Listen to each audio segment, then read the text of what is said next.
Welcome to Food Friends, a podcast inspiring home cooks to try new dishes in the kitchen by sharing trusted recipes, tips, and friendship. Hi, I'm Sonia. And I'm Carrie. We met in Los Angeles over 15 years ago as personal chefs and haven't stopped talking about food since. We're so glad you're here. Thanks for being our food friend. If you enjoyed our podcast, please subscribe, leave us a review, and share this episode with friends. We love hearing from you, so follow us on Instagram or drop us a line at foodfriendspodcast.com. Yes, we'd love to hear from you and your food friends. Happy cooking and eating. Hi, Carrie. Hi, Ham. Hey, how's it going? So nice to have you here. Thanks for having me. I'm excited to chat. So Ham, we always start by asking, what did you eat for lunch today? I got some pizza yesterday. So for lunch this morning, I just heated up some pizza. There's a specific way that I like to heat up my pizza. So I like cast iron pan, a little bit of olive oil at the bottom. The slice goes directly on the pan because then you heat up the crust, you get it really nice and crispy. And then at the end, I pop a little bit of a lid on top just to get the top melty. Ooh, perfect. Sometimes you get an underbaked pizza, and the pizza I got yesterday was a little bit underbaked, so I actually enjoyed it more today than I did yesterday. So that was my lunch. I love that specificity. I have one follow-up question, which is what was on your slice? My local Neapolitan pizza is Motorino. I like their amatriciana slice, which is a red slice, mozzarella, some sausage, some peppers. It has just the right amount of kick. It's my go-to. That, and they have another sausage pizza, but it's a white sausage pizza. They call it the pugliese. It's stracciatella, sweet sausage, some broccoli rabe, and some chilies as well. Wow. That's my preferred way of reheating pizza too, is in a cast iron pan. And I love the tip of putting the lid on at the end. So we want to congratulate you on your new book, Hello Home Cooking, Doable Dishes for Every Day. By the way, the title obviously spoke to us and what we do here. But your background is working as a professional chef. And you open the book with such a disarming confession that for a long time you looked down on home cooking entirely, that if it wasn't plated with tweezers, you didn't want it, and that on the rare occasion you made something as simple as a hot dog at home, you brought it to temperature using the thermal immersion circulator you got as a wedding gift. So what finally cracked that open? Was there a specific moment or experience that shifted your perspective? So there's a lot of other layers that caused me to kind of turn away from home cooking. So when I first moved to the United States when I was 19, I moved here on my own with the intention of starting my culinary journey. I wanted to go to culinary school. I wanted to work in restaurants. I wanted to do all these things. So I had already had in my mind that I wanted to be this fine dining chef. And when you're younger, you see things in like black and white. Like you don't really see the nuance. You don't really get I can blend the things I grew up eating with the things I'm learning and make something new and special. You just think of, okay, this is what the people are doing that I kind of want to emulate or whose path I want to go down. And they do this type of tweezer modern cooking. So I kind of focused only on that and kind of dismissed everything else. And I worked for a lot of my career like that until the pandemic hit. And then all the restaurants were closed. I was at home. I got laid off. And I miss cooking, but you're also like really depressed and sad, and you need comfort. You need something that feels like home, something that feels like a hug. And I had this notebook that my mom wrote all her recipes in. I actually have it. Let me grab it. I'm happy to get to see it. Yeah. Wait, so is that Madonna? that is Madonna. It's bleach Oh blonde my Madonna. God. And so I talk about this book extensively in my cookbook. And this actually, my mom passed the first year that I moved here. And I never opened this book. I just carried it with me from apartment to apartment and just never opened it. I just liked having it around. That alone was comforting to me. And so the pandemic was the first time I opened it, and then I started cooking out of it. And then it's like, oh, the memories of eating the food that I had growing up that my mom had made, and just that feeling of sheer comfort that food like that gives you and brings you. Nothing at a restaurant can compare.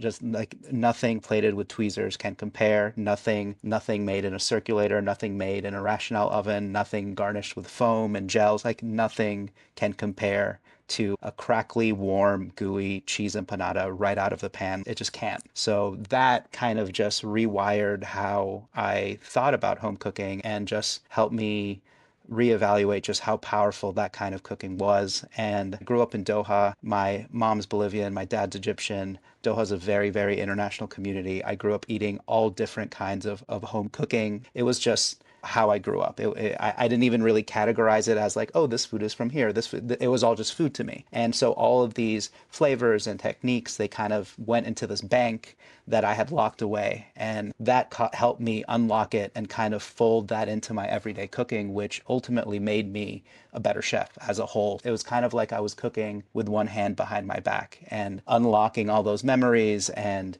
just techniques and flavors and cuisines that I had grown up eating kind of fully unleashed my potential of what I can do. And I'm grateful for that. So that's actually a very, very important book to me. When you describe it in your cookbook too, and you say Madonna's on the cover, I don't think I was prepared for how it actually looked, which is, to those listening, it's magenta and blue, and there's like an amazing image of Madonna, the singer, and it's just not what you expect with a cooking journal. No, it's not. My mom really, really loved Madonna. She was a very big Madonna fan. I think what's interesting is you come from this fine dining background, but the book that you just wrote is geared toward home cooks. Home cooks are looking for dishes that are easy to execute, but also have exciting flavors.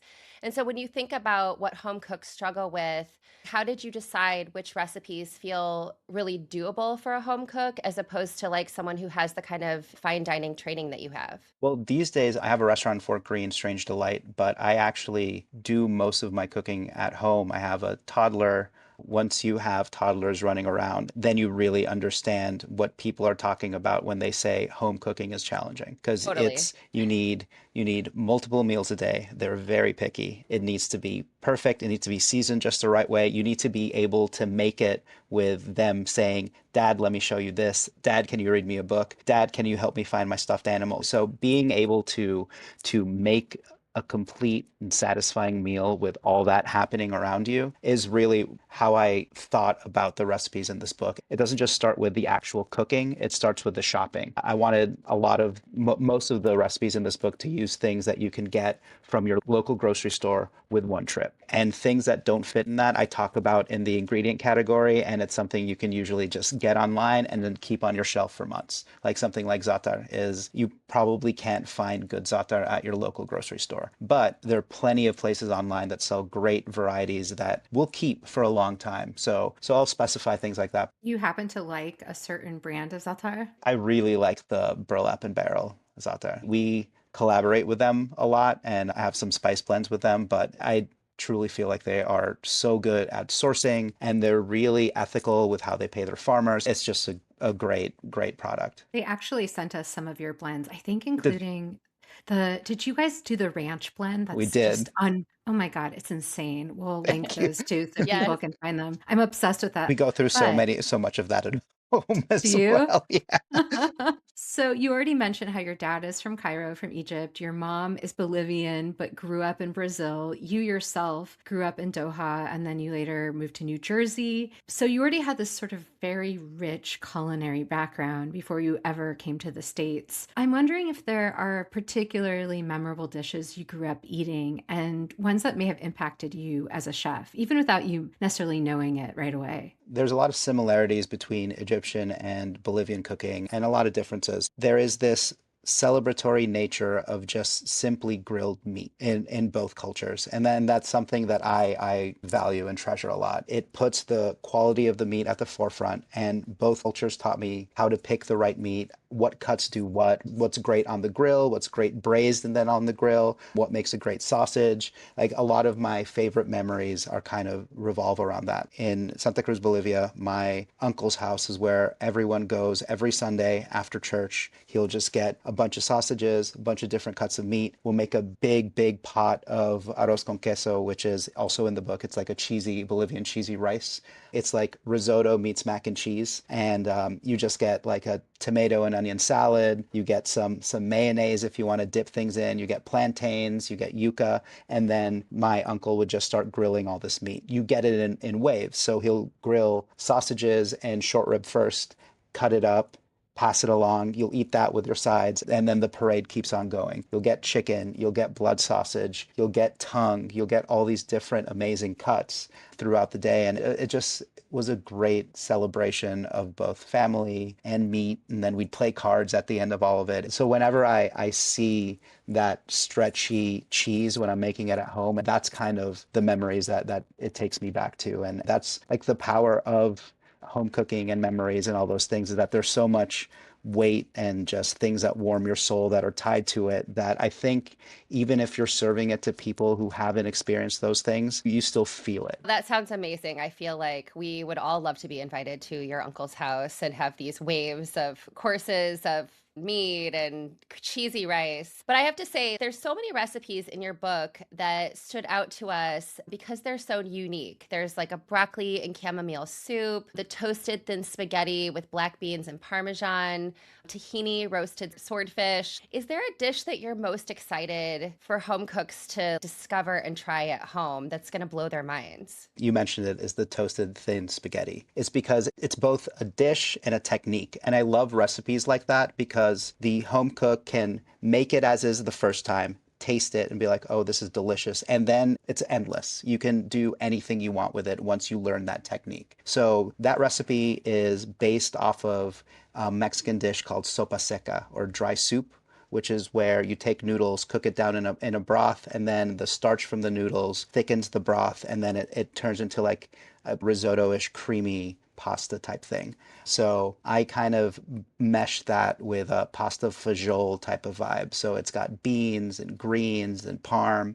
And once you try that texture, I feel like you will be breaking so much of your spaghetti. You will no longer wince when you see someone snap spaghetti in half. And the key part of that recipe is toasting the spaghetti until it's golden brown in the beginning, because that prevents it from just turning to mush when you cook it that way. And it also helps gelatinize the starches on the outside of the spaghetti, so you don't get something that's too gloopy and you just get something that's just right. I mean, I have to say that was the one that spoke the most to me. And I beans and greens and pasta, like you're speaking all of my language, but I've also been cleaning out my pantry and looking for black bean recipes. What can I do with the black beans that I need to use up? And so that's probably the next one that I'm going to make this weekend. Ooh, yeah. Once you unlock that, I think we have a variation of that once a week. Just because it's a Really? great way to, it's like, oh, we've got beans, we've got these dying greens in here, we've got some leftover cooked squash, like all of that you can just throw into the pasta, mix it together. Kids will always eat pasta. So I if you was going could, to say, my son, yes, yeah, pasta and beans, he'll always eat that. And if I exactly. throw greens in, he's not really paying attention.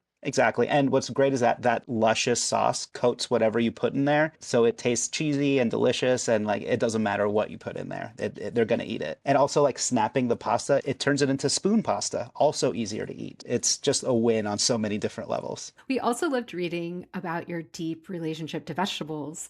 And the eggplant and tofu ragu also is a dish that both Carrie and I can't wait to try. It's right up our alley. We're always looking for different ways to make the most out of tofu. So, what techniques do you use to build that depth and body so that these vegetarian ingredients take on the richness people expect from a ragu? The equation for that is you want it to give it enough time to simmer. A lot of Western cooking ties flavor to how strong a sear you get on something, like the Maillard reaction. For example, in Mapo tofu, that is a very, very flavorful dish where the tofu is really just simmer. It's soft. You don't even really get that much of a sear on the meat. It's just based on how you're seasoning it and how long you simmer it. So all those flavors blend. So it's a similar technique in the ragu. So that's another example of borrowing one cuisine's technique to turn it into something that's kind of Italian. And so you actually get most of your color on the eggplant. So that's where you're getting some of those meaty notes from. And then you add the tofu, simmer it all together with the usual suspects of your aromatics, your tomato paste, and then a little bit of broth or stock if you have it, if you want to use it.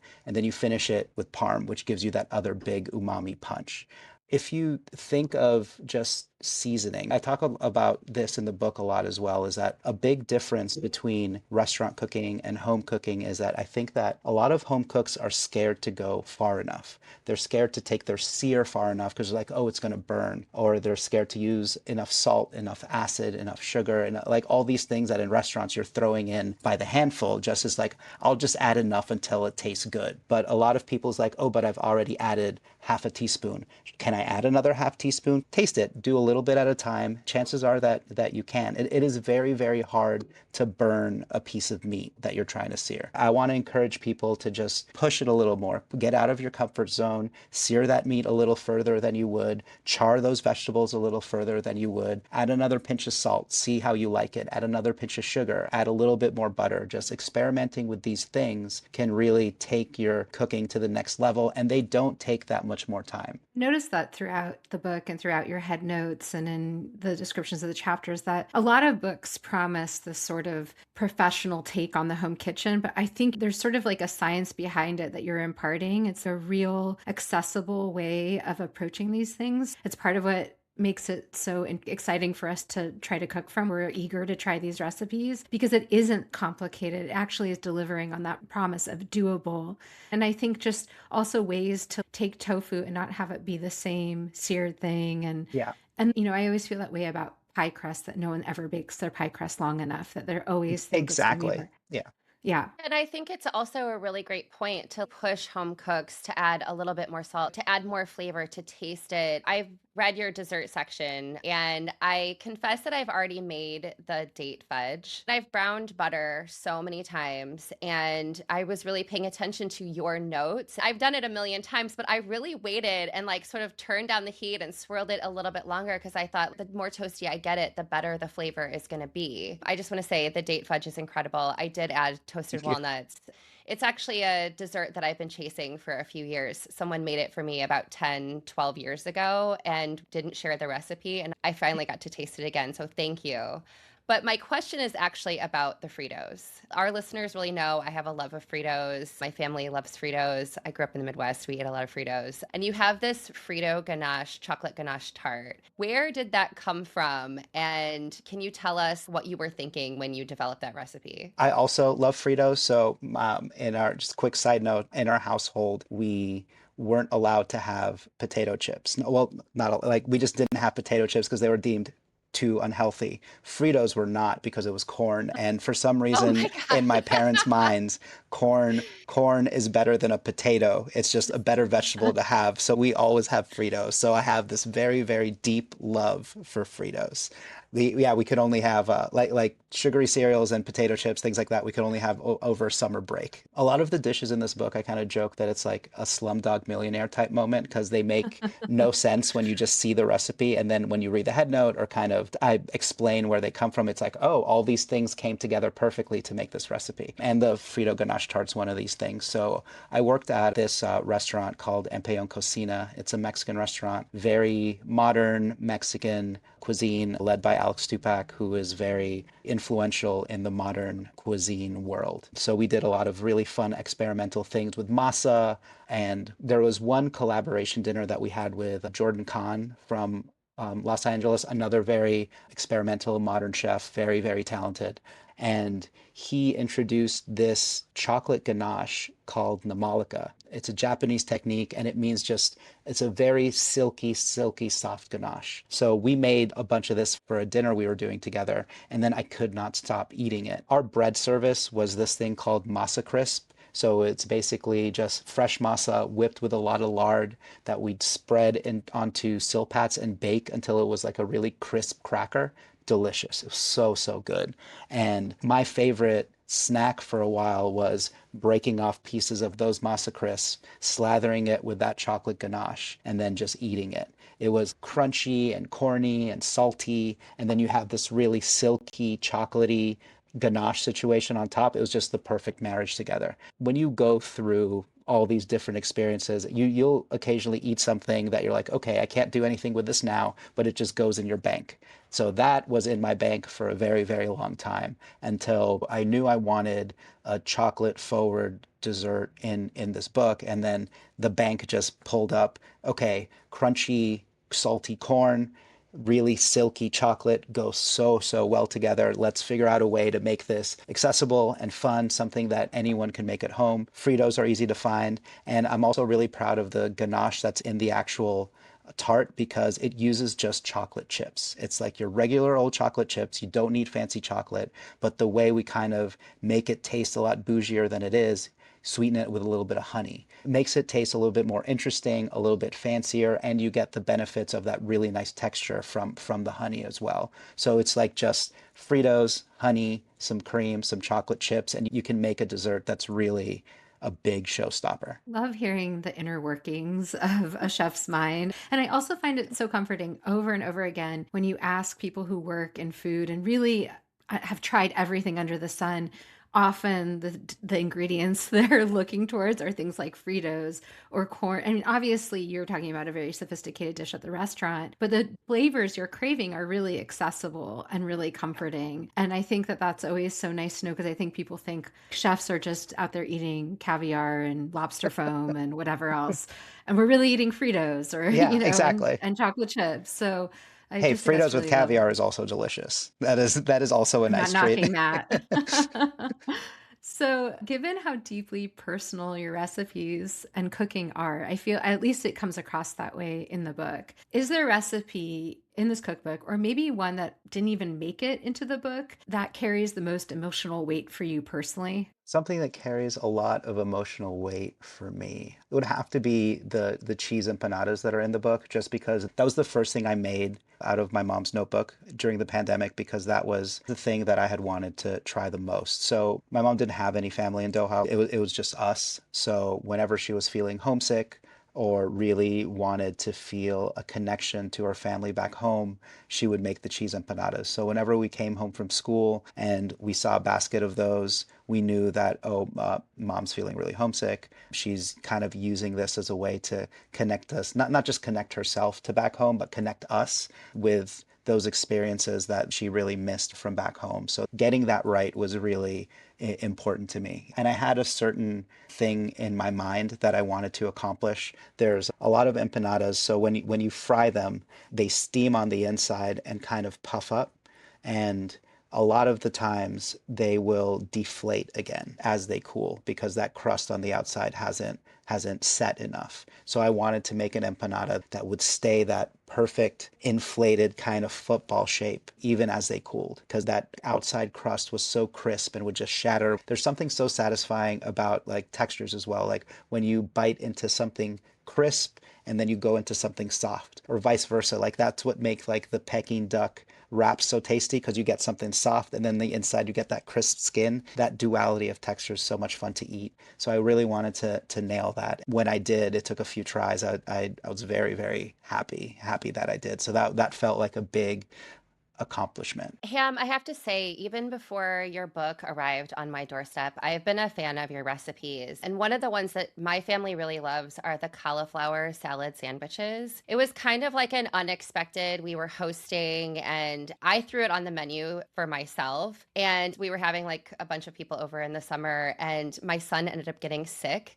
And so my husband and I put him to bed and then just kind of had this gorgeous spread of food. And we were both like, wow, these are really good.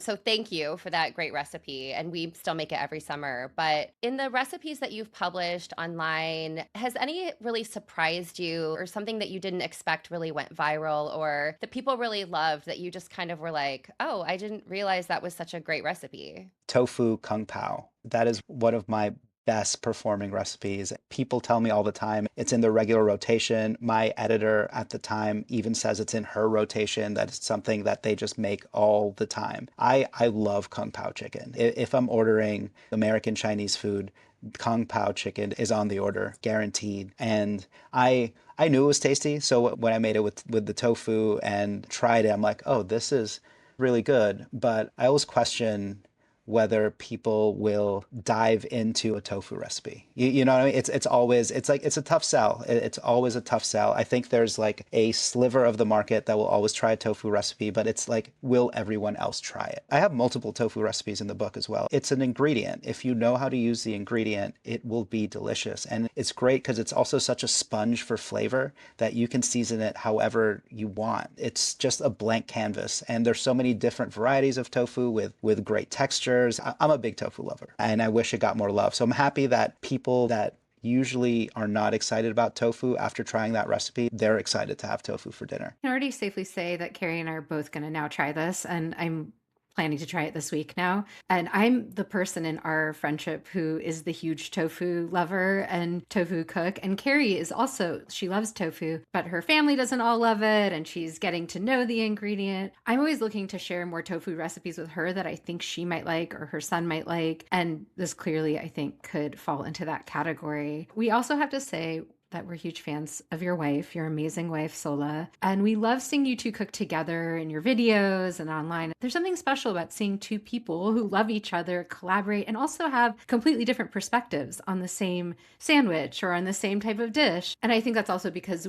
Carrie and I also have those kinds of conversations where we're coming at things with two different perspectives. Because you're both such incredible and highly trained cooks, and you're also parents, and you're also super busy, I'm sure, with work and life and everything. What does a normal dinner on a random weeknight look like in your house these days? Oh, it's a lot of pantry cooking. So whoever goes out earlier that day, so we'll drop off our daughter at school, and then on our way back, we'll stop by a store and get whatever the protein of the day is. It can be tofu, it can be ground beef, it can be chicken thighs, and then we'll take that home. And if there's a farmer's market that day, maybe we'll get some vegetables. But it is a lot of like stocks in our freezer, a lot of canned beans, a lot of tomato-based things, and honestly, a lot of the times we mostly keep it pretty simple. We'll do like what we call the house slop. So it's like we'll sear a bunch of vegetables, sear the meat, put it together. We'll either, depending on what direction we want to go in, we can either season it with curry paste and coconut milk.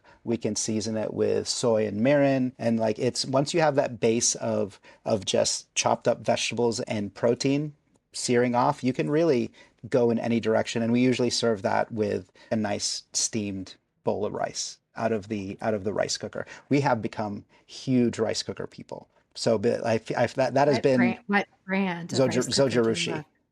Yeah. I'm 100% a Zojirushi like believer. They're amazing. I love the ding. Our daughter loves the ding. She knows what it means because she loves rice.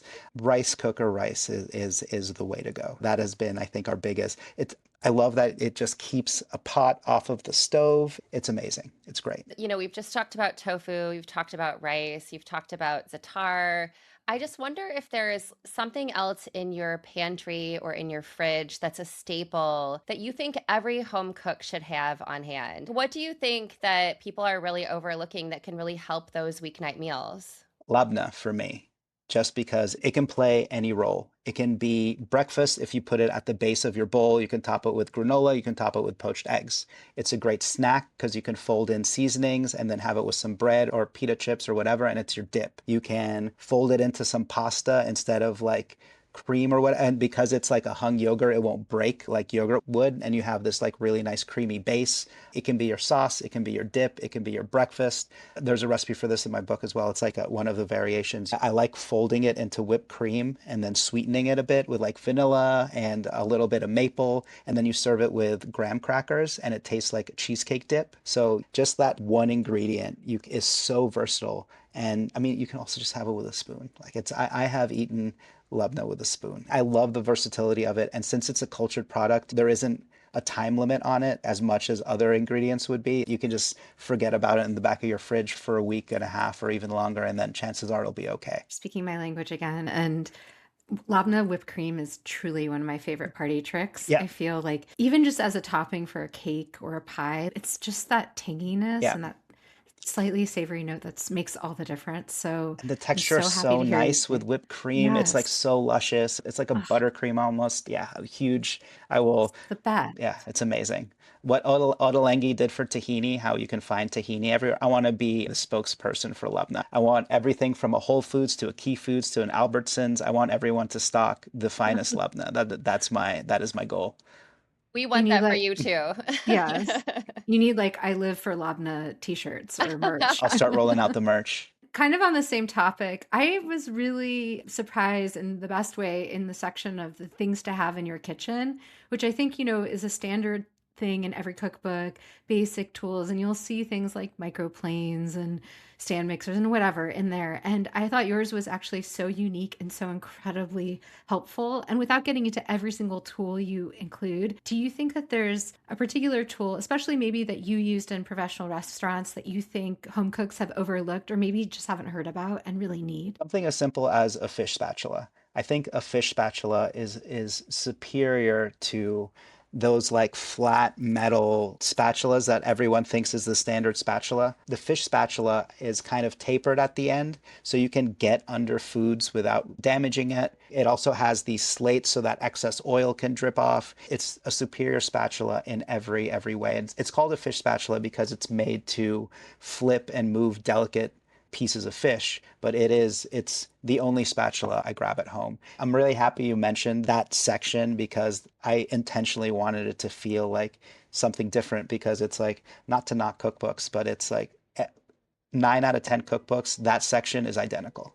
Well, what are things that I think that I have that other people may not know about? Like something as simple as You like said the Coon the coon spoon. Yeah, spoon. the Coon spoon. The Coon spoon is something you really only see in not just restaurants, but specific type of restaurants, like nicer restaurants. Once you hold a Coon spoon in your hand, you will not be able to cook with any other spoon. It's just the bowl is the perfect shape. It just fits so nicely in your hand because the handle is so smooth and comfortable. Even now, when I hold a Coon spoon in my hand, I feel like it's like, wow, I'm a professional. So it's like people at home Yeah. can have that feeling too. Just treat yourself to a nice little coon spoon, hold it, and look at yourself in the mirror. Pose a little bit. Feel. We'll link to the coon spoon too because it's bigger than a soup spoon, but not quite as big as those giant metal Yeah, spoons that you might find in a restaurant supply store. And it's just so perfect for, like you say in the book, basting steaks or scooping out something to plate with. yeah. It's hard to describe though if you've never had a coon That's it. spoon. It's like really hard to, and there's something, it is perfectly smooth. It's like from one piece of metal, there are no rivets, there's no divots, there's nothing. It's just this beautiful, smooth piece of metal that has just been forged by the gods themselves to for you to use in your kitchen. It's like it's what I imagine Frodo felt like holding the ring.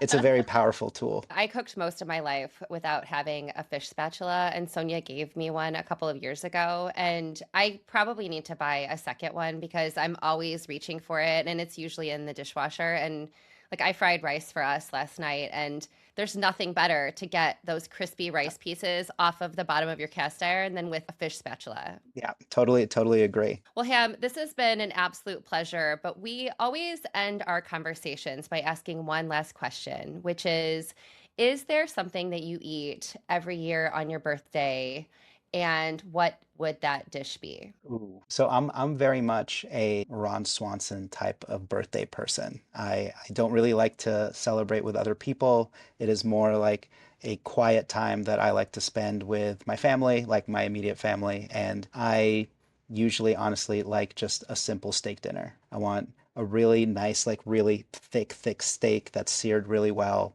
a baked potato, wedge salad, and Sola makes the best tarte tatin in the world. I don't want cake. I don't want pie. I want Solus tarte tatin. That is my ideal dessert. It's my ideal birthday. If I were to have one last sweet thing before I die, it would be that tarte tatin as well. Romantic and So beautiful. lovely. A tarte tatin is inherently Yeah. romantic too. It's such a loving dish to prepare, and that actually sounds like an incredible birthday Oh, meal. it's Yeah. amazing. Well, Ham, thank you again for this conversation. We're going to link everything so that everyone can find your book and other ways to follow and connect with you. And we just really want to thank you again. This has been so much This was fun. great. Thank you so much for having me. I didn't even notice that we were chatting that long. I could have chatted for another hour. This was it just flew by. So could Yeah. we. Yeah, same, same. Thanks for being our food friend. If you enjoyed our podcast, please subscribe, leave us a review, and share this episode with friends. We love hearing from you, so follow us on Instagram or drop us a line at foodfriendspodcast.com.